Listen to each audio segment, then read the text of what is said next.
Zéro, on peut commencer. Beshem Hashem Naaseh Venatzler Sheniske Agdil Torah Ladira. On est ce soir, mercredi 5 du mois de août. Et on est passé déjà au Tet Vav du mois de Av, donc Tet Vav. Non, le 16, ouais, c'est ça, le 16 du mois de Av et le Tet Zayin, pardon, puisqu'on est déjà le soir. Shur Be'ezrat Hashem, offert par Karen Elan Kawa, si j'ai bien prononcé. Qu'Akadosh Baruch Hu lui ouvre les portes de la réussite sur tous ses chemins. Bracha, Revacha, Be'atzlacha, elle et toute sa famille. Si elle n'est pas mariée, Ziv ou Gagoun. Si elle n'a pas d'enfants, beaucoup d'enfants. Et si elle n'a pas une parnassa, que Dieu lui donne une bonne parnassa, une bonne santé, Mitorch, Arbenet et Israël. On souhaitera par cette même occasion une refouach shlema aussi pour Viviane Bat Merima.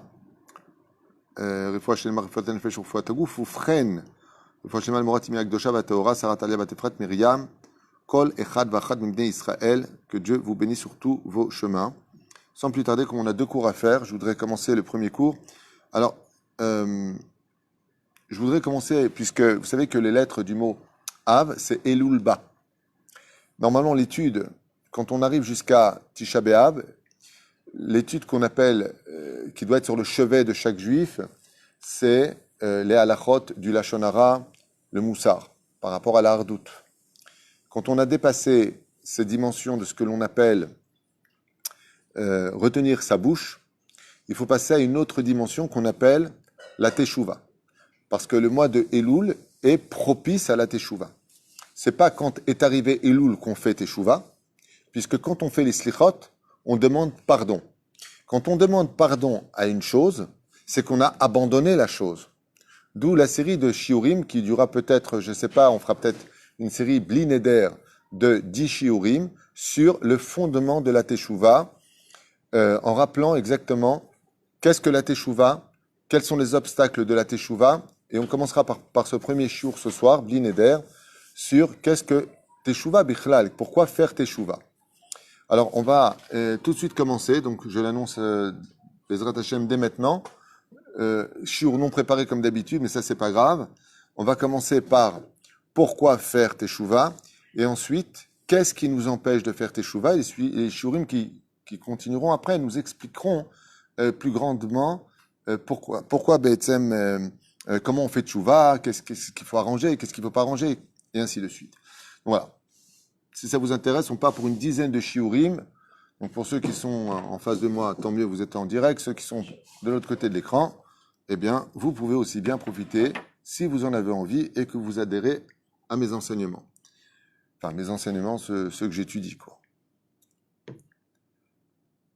Il est impossible de comprendre pourquoi il faut faire Teshuvah si on ne comprend pas ce qui s'est passé dans la création du monde. Parce que, tout comme un fruit a un noyau, et que ce noyau donne vie au fruit parce qu'il lui prodigue B'etzem, sa vigueur, sa rigueur, c'est son intériorité, comme je vous donne un exemple. Sans soleil, le monde peut vivre? Non. Et sans le magma à l'intérieur de la Terre, non plus. Donc il faut comprendre que même si on a quelque chose de chaud, d'extérieur qui apporte la vie, qui donne de la lumière, il faut savoir que le noyau de la Terre est composé d'un magma. Pourquoi Dieu a fait les choses ainsi? Pour plusieurs raisons. Mais au niveau philosophique, ou plutôt idéologique, c'est parce que nous avons une leçon à retirer de cela.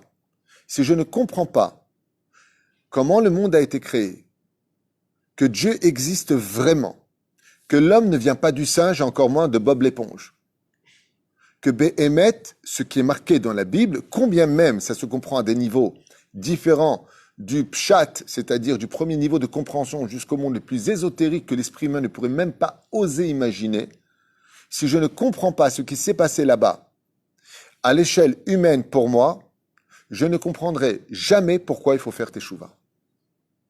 Ça ne veut pas dire que la Teshuvah a besoin de conditions et d'explications, parce que dans l'absolu, faire Teshuvah, mais c'est un cours qu'on étudiera peut-être le 6e cours, c'est Naaseh Venishma, on mettra ça pour plus loin, mais faire Teshuvah, chers amis, ne peut pas réellement être réalisé si je n'ai pas compris le livre de Bereshit.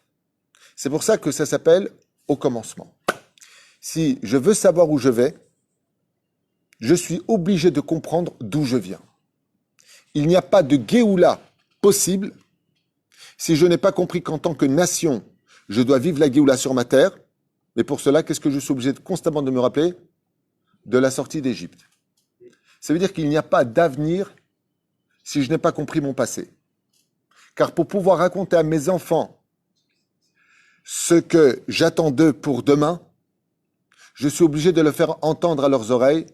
Lemaan tesaper beozen mincha ou ben mincha et asher italalti bemitzraim.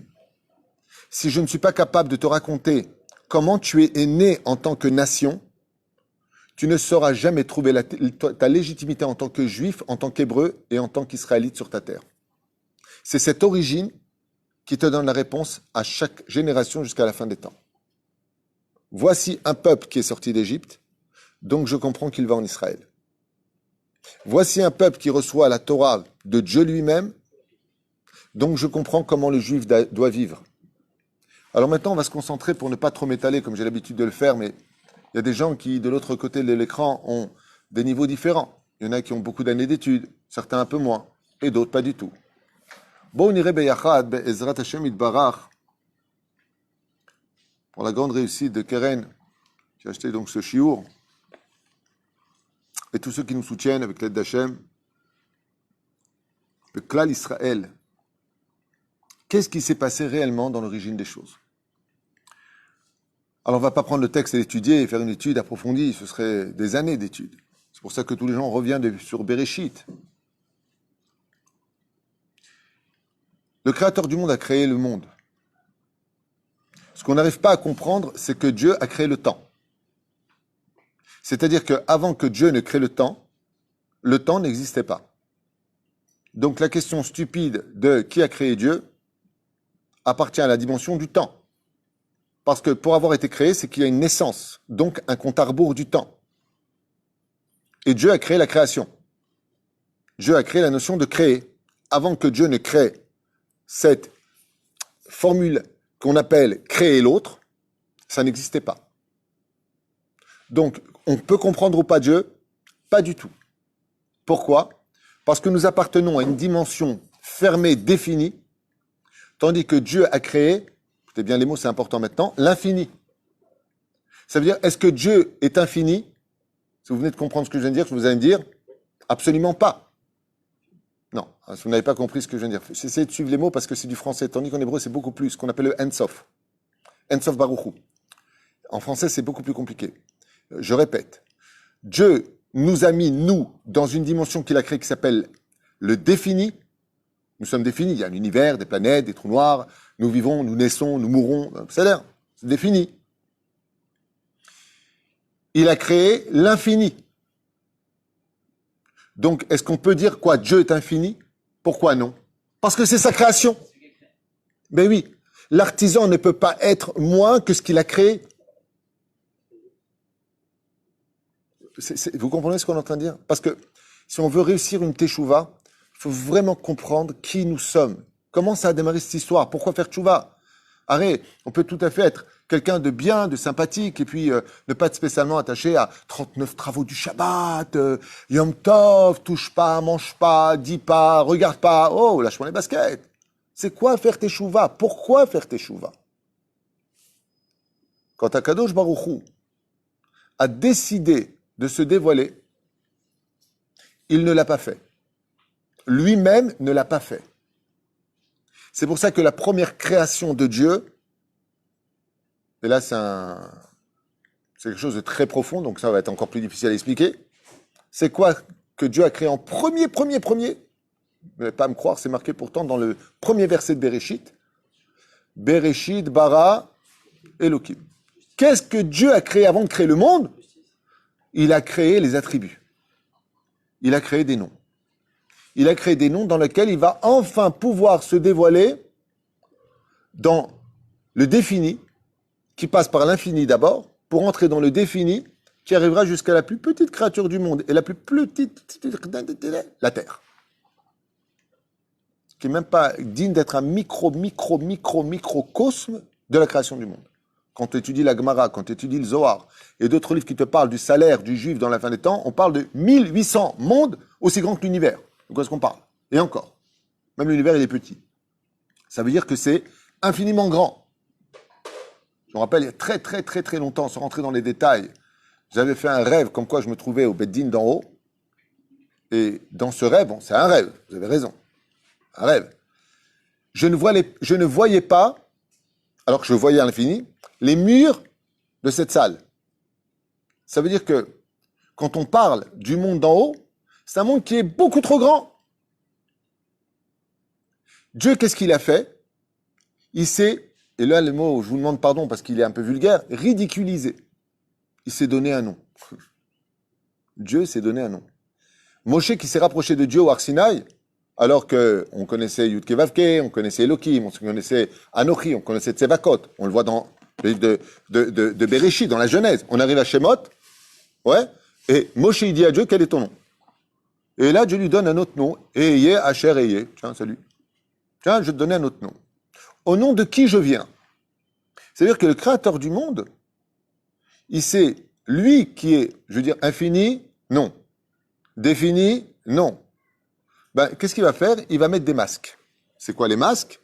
Elohim, Yudke Vavke, Tsevakot.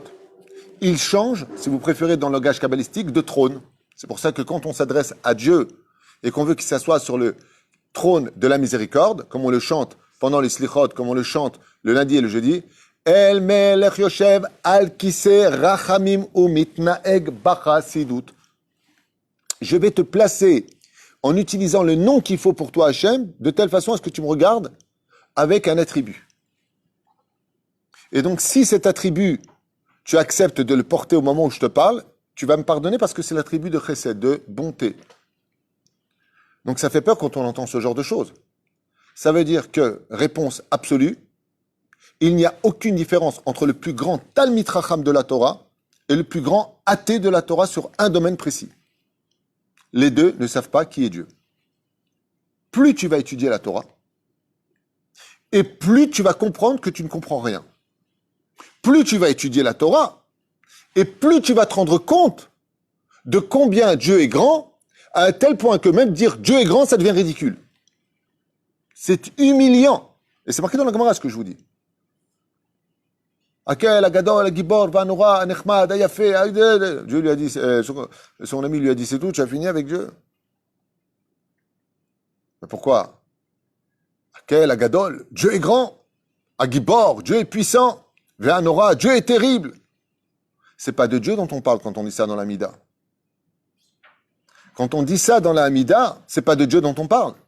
On va réutiliser les formules employées par les trois Avot. Abraham, qu'est-ce qu'il a dit? Dieu est grand. Akel Agadol. Yitzhak, Hagibor. Yaakov, Anora. Ma Anora, ma Kamazé. C'est parce que eux ont dit un mot par rapport à ce qui les concernait qu'on va tous les jours, 3 fois par jour, dire dans la Mida, Akel Agadol, Hagibor, Vanora. El Elyon, Gomel Hasadim Tovim. Il n'y a pas de teshuva possible si je n'accepte pas l'idée de comprendre que non seulement Dieu existe, mais qu'il est totalement hors de portée de moi.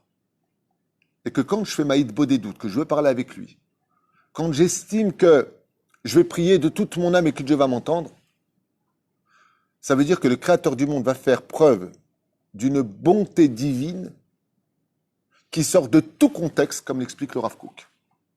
C'est inimaginable, si on savait vraiment qui est Dieu, de se dire, tiens, il va m'écouter. Qui tu es toi pour qu'il t'écoute? Ad Kedekar. Et pourtant, c'est exactement ce qui se passe.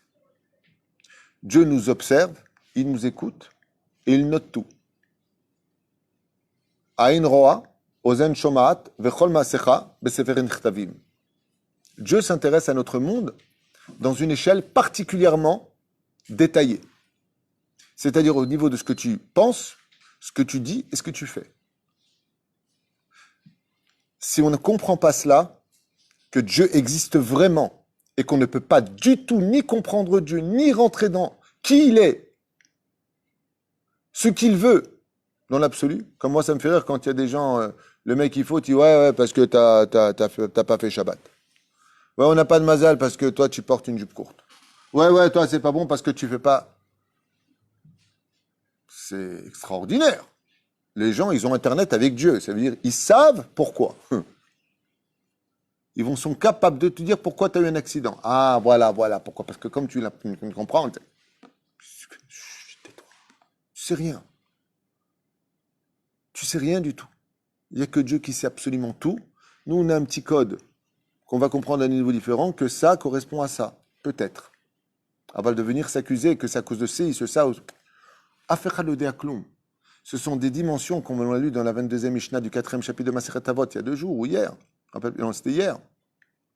Ou Aed, ou Adayan. C'est Dieu qui sera témoin le jour de ton jugement, ce sera Dieu lui-même qui sera le juge. Mais toi, tu ne sais pas qui est Dieu. Donc, si on ne comprend pas que le monde a été créé par Dieu, j'ai aucune raison de faire teshuva. À qui plaire?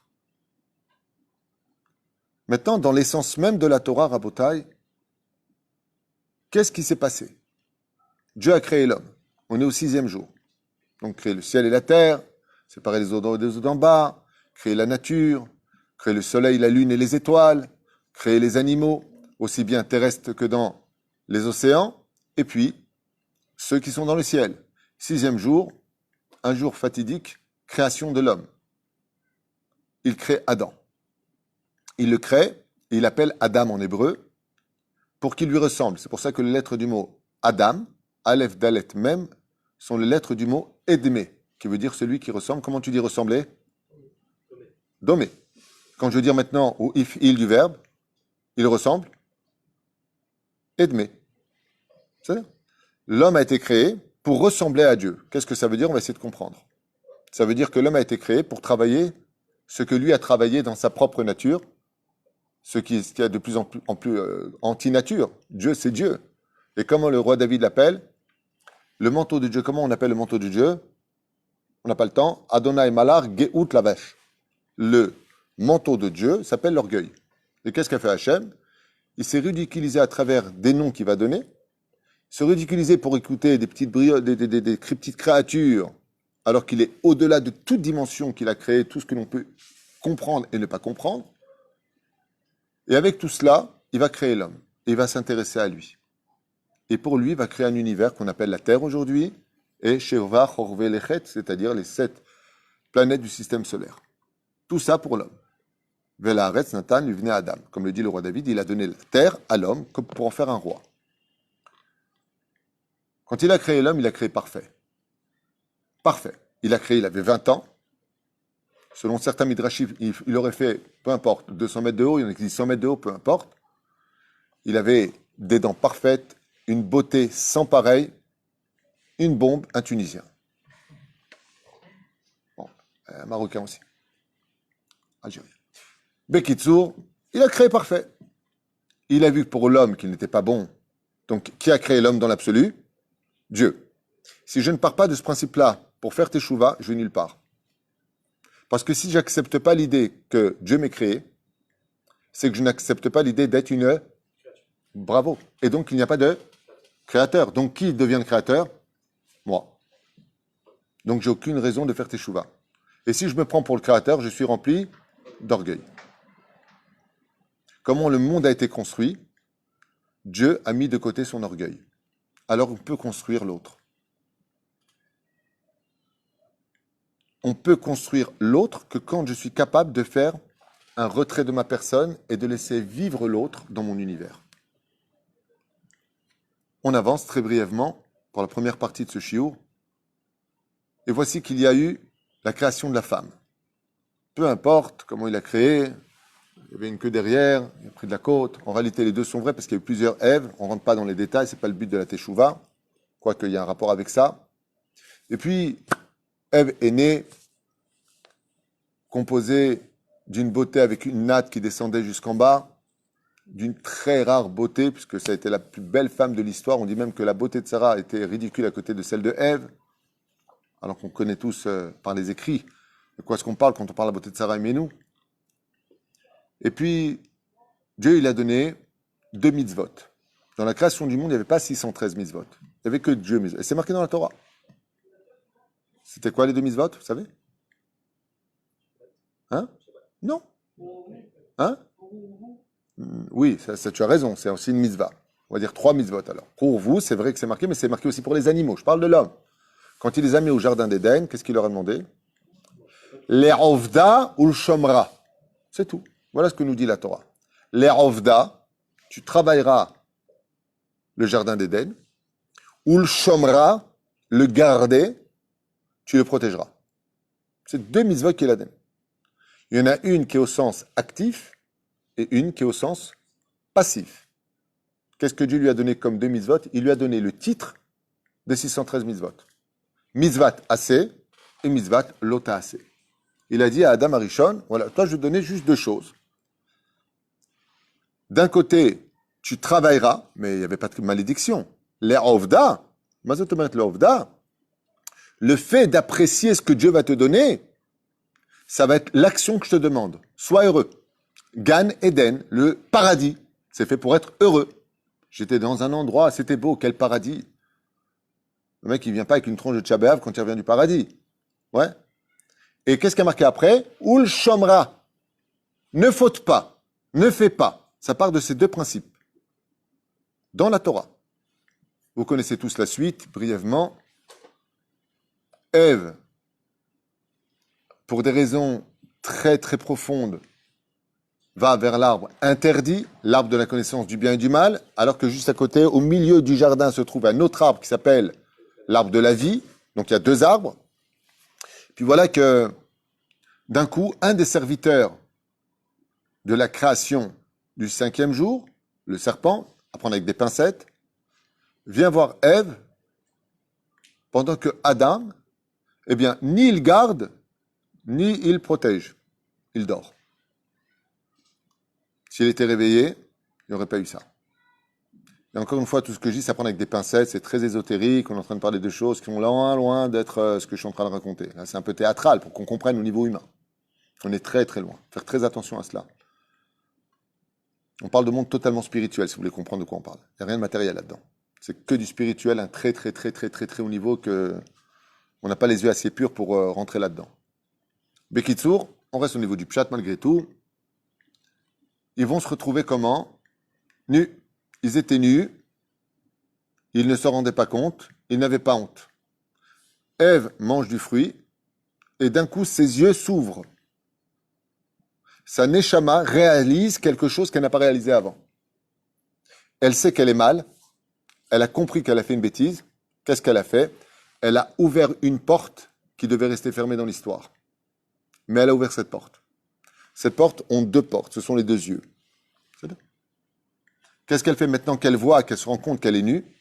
Elle sait qu'elle est condamnée à disparaître. Parce que quand tu ouvres des portes, c'est un peu comme dans l'espace. Tu t'envoles. Résultat des courses, elle vient voir Adam. Elle lui dit, toi aussi, mange. Adam Arishon lui répond à sa femme, mais tu as pris le fruit interdit, c'est assourd. Même si le Rakanti dit le contraire. Le Rakanti, il dit dans son commentaire que c'est Adam qui a fauté qu'il a donné à Ève. Ouais, il y a une déa comme ça. C'est une déa. Mais encore une fois, tu sais ce que ça veut dire? Est-ce que c'est la Bina qui a fait fauter la Chokhma? Est-ce que c'est la Chokhma qui a fait fauter la Bina? Laisse tomber. On ne rentre pas là-dedans. C'était juste une idée comme ça, en même temps expliquée, pour ne pas que tout tombe tout le temps sur la femme. Hein? Alors, je vais y arriver. Pourquoi nus? Ça veut dire quoi? Ils étaient nus. Nus, Rachid explique. Sans mitzvot. Sans mitzvot. Quand quelqu'un est considéré comme pauvre dans le judaïsme, c'est pas celui qui n'a pas d'oseille. Un pauvre, c'est celui qui n'a pas de Torah. Celui qui n'a pas d'action. Il n'a pas de mitzvot. C'est pour ça que les mitzvot sont appelés dans la Kabbale les vouches. Comment on appelle les mitzvot dans le monde spirituel? Les habits. C'est très important de savoir. C'est pour ça que tout est relié d'ailleurs à cette perfection qu'on appelle ces trois dimensions des habits que vous connaissez tous. Madim, qui vient du mot midot, à arranger. Levouche, qui vient du mot boucha. Et pour finir, beged, qui vient du mot boged, traître. Les trois choses qui vont être détruites dans l'originalité des choses, c'est la honte. C'est pour ça qu'on doit s'habiller. Comment on dit la honte? Boucha. Et comment on le dit en hébreu? Levouche. Habille-toi. Qu'est-ce qui va se casser à cause de ça? L'orgueil, travail des midot, madim. En hébreu, ça veut dire uniforme. Et qu'est-ce que malheureusement on a trahi Dieu? Boged, trahison, qui vient du mot beged. Donc, pardon, c'est le contraire. Beged est du mot boged. Pour nous enseigner qu'ils étaient nus. Mais ça veut dire quoi exactement? Ils étaient nus. Ce sont ces trois noms-là correspondent, tu vois, tu m'emmènes vers d'autres choses qui me dévient un petit peu, mais c'est tellement beau, c'est tellement pur la Torah, que contre ça, il y a ce qu'on appelle les mishpatim, les chukim, les mishpatim, les mitzvot et les chukim. D'accord? Les mitzvot qu'on aurait pu tous comprendre, même si Dieu ne nous avait pas donné, comme ne pas mentir, ne pas voler. Les mitzvot du niveau de si Dieu ne nous avait pas donné, on n'aurait pas pu les trouver, mais elles ont des explications.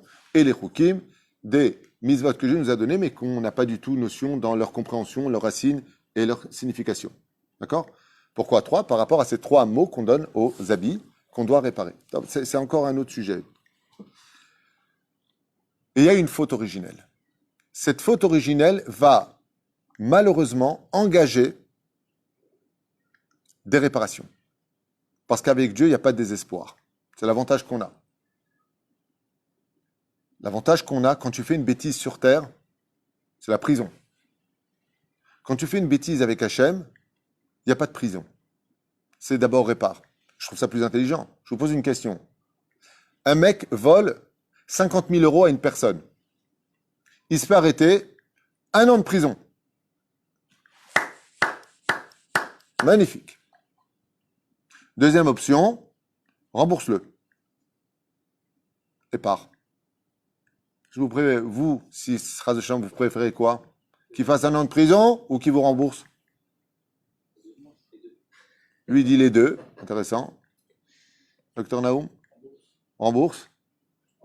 Rembourse? Oh, il paye le double. Il est malin, lui. C'est le double. Et dans la Torah, Dieu, qu'est-ce qu'il dit? Il dit, ok, mais t'as fauté, mais qu'est-ce que je fasse maintenant? Tu me dis, alors quoi, je vais te punir? Je ne vais pas te punir, il dit Hachem, moi je t'aime. Rembourse. Donnez-moi le nom synonyme du mot rembourse. Teshuva.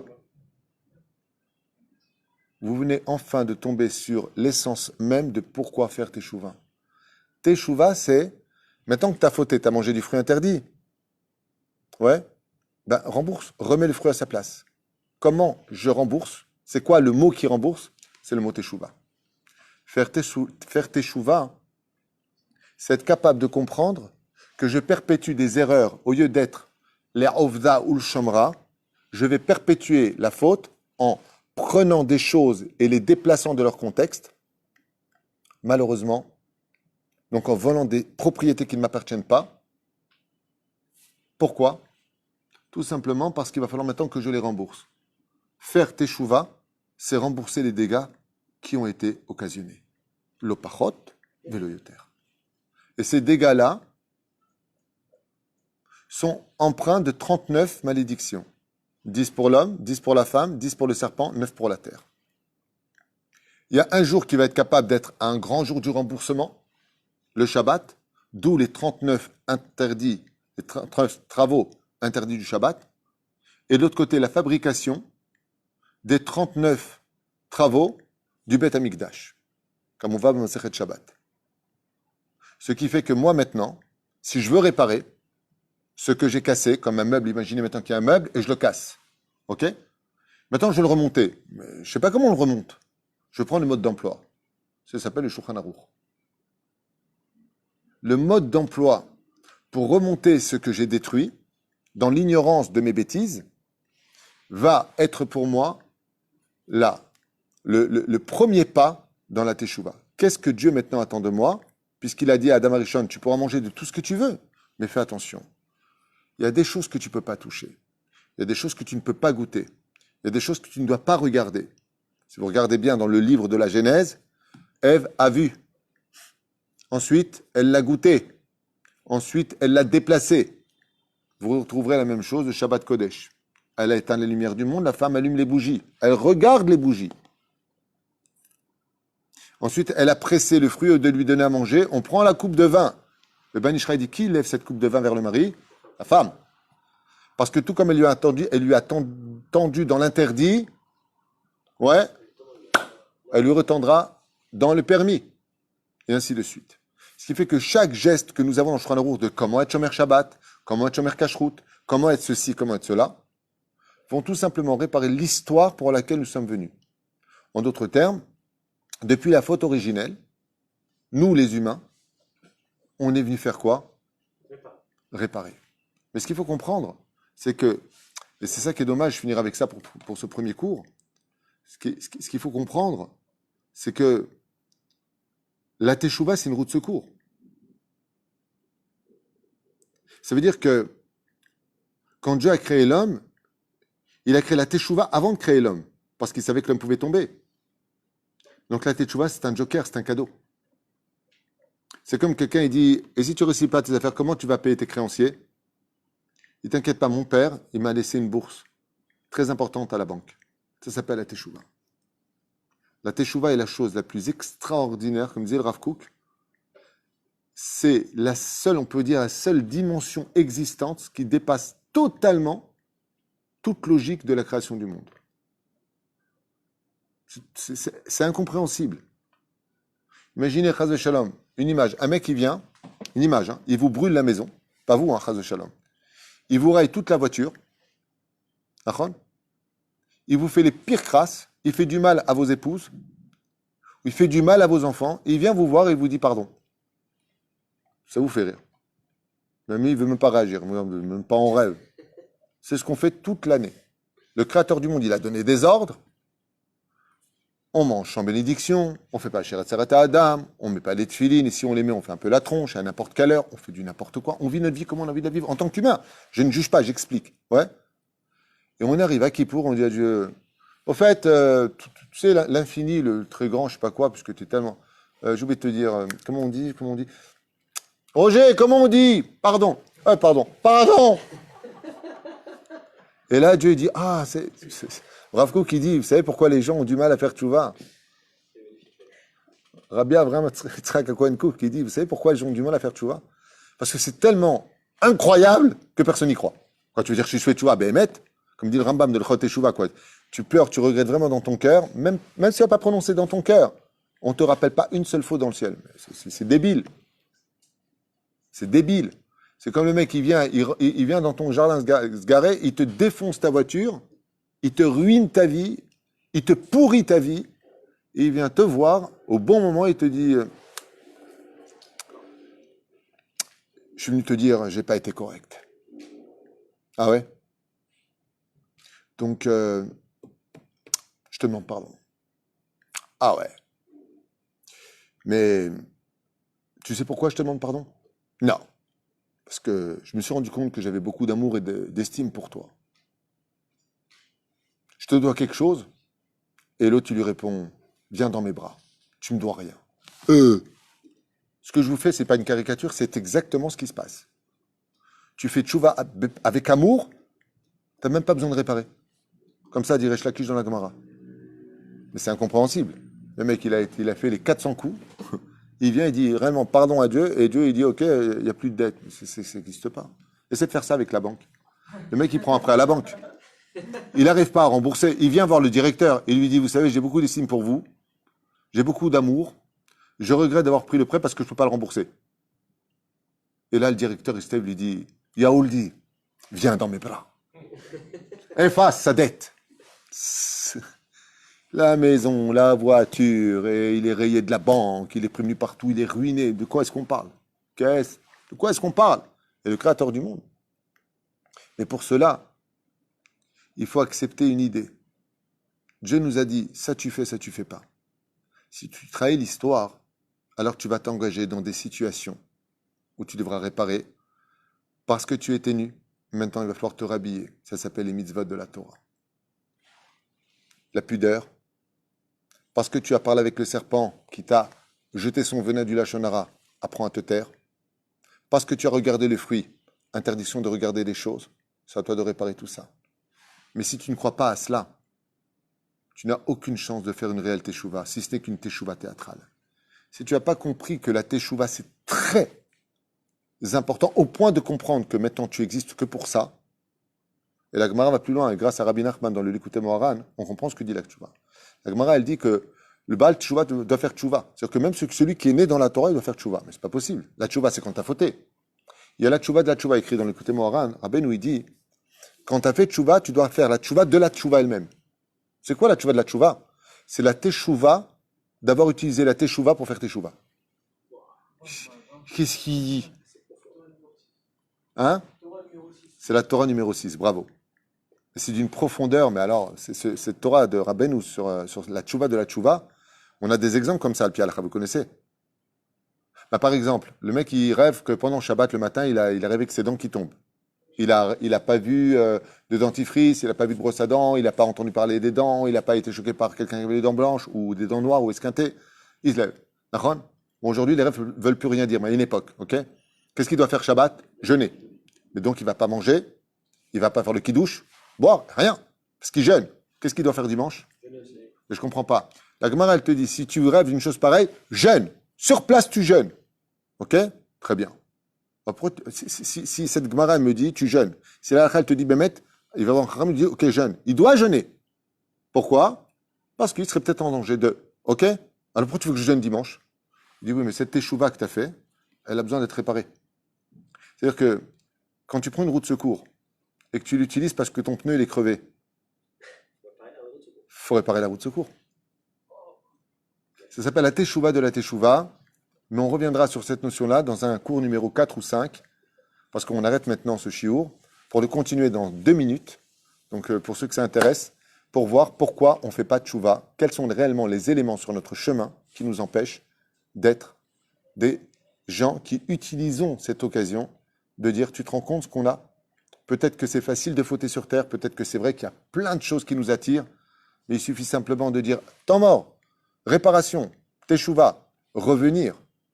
On peut utiliser plein de synonymes pour définir le mot teshuva, pour comprendre comment marchent les choses. Mais si je n'ai pas compris qu'il y a un Dieu que je ne peux jamais comprendre, qui est bien au-delà de tout, que c'est lui qui a créé le monde, qu'il est créateur, que je suis une créature, qu'il y a une notion de réparation dans ma vie personnelle, et que je ne suis pas ici venu sur terre que pour manger, boire, dormir, kiffer, c'est bien, il le faut. On en parlera dans la tchouva. Mais il le faut accompagner d'une chose. On peut tout à fait réparer quelque chose de très important tout en kiffant ce qu'on est en train de faire. Comment on peut kiffer quelque chose qu'on répare si j'ai compris ce que je réparais et pourquoi je réparais? C'est ce qu'on verra ensemble. À tout de suite.